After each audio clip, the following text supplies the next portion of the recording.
Hey guys, I'm Sean Cheek coming at you from Waco, Texas. How you doing? We're going to do a Dennis DeYoung song today called I Believe in You. Let's take a listen.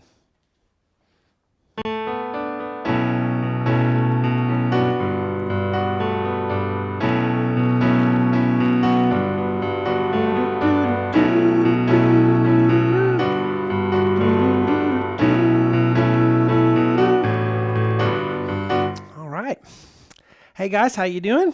Welcome to webpianoteacher.com, our online community where we gather together to learn, play, and share the music that we love, creating a culture of encouragement for all you guys out there who are trying to learn to play piano online. You can do it if you pick the right lessons and you know how to practice. I'm going to help you do that right now. Okay, so this is just a small little excerpt from the beginning. I always put these little freebies on YouTube, and the whole thing with all the lessons and the download of my sheets are on webpianoteacher.com, and you can download these sheets as a member. And then you can print them out, or you can just mark them up on an iPad, or just put them on a big screen like this if you want to see everything really big. But this is definitely an intermediate lesson, maybe a little bit, towards the little higher end of intermediate. But if you love this song, you're going to love playing it if you're able to be to that level to do it. But let's get to the board. All right, so we just have a couple of chords at the beginning, which are really neat to talk about. And if you're wondering, yes, I do put the synthesizer parts in there. And you can see the smaller writing, and I'm going to show you in the subsequent lessons how to add that synthesizer part in there, in the piano part, so that you can play everything and all the keyboard parts. It's really fun to do those. And even if you have electric piano or a keyboard, you can find a sound sometimes that matches pretty closely the version we're doing, and then you can have a lot of fun with that. Just making it sound like you remember it. But anyway, on YouTube, just look up Dennis DeYoung, I Believe in You. The video, I think, has about 7,000 views. It was uploaded in 2014. Then you can hear the version that I'm going off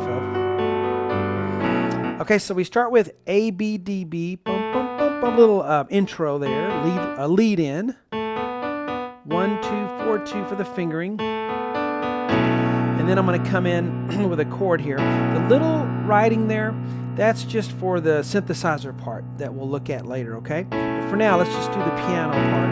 A, C sharp, E.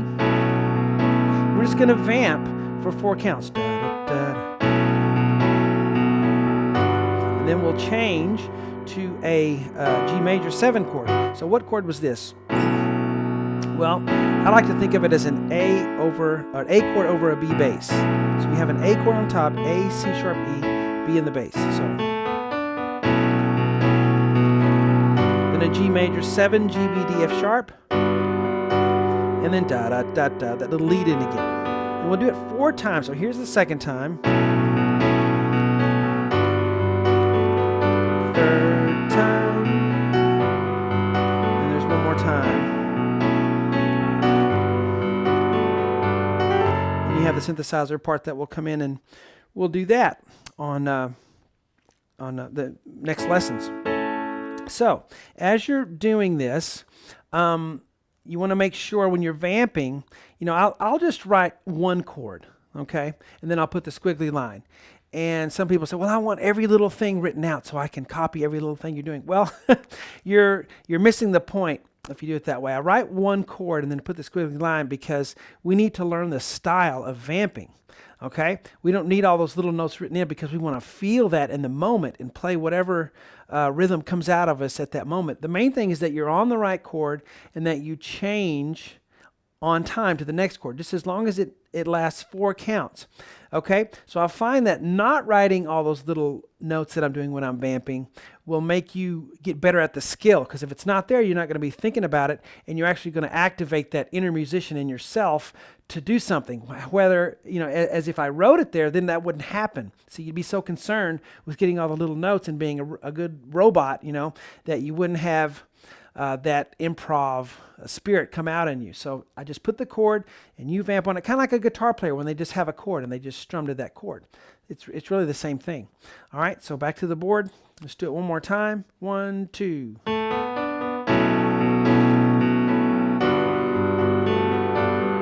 2, 3, count to 4 in each measure, change at the right time. Guys, I hope you enjoyed this part 1 lesson. It's just a little piece of what we're going to be doing on the website. I have tons of other lessons. If you like this one, you'll like everything else that I put on there as well. See you on the website.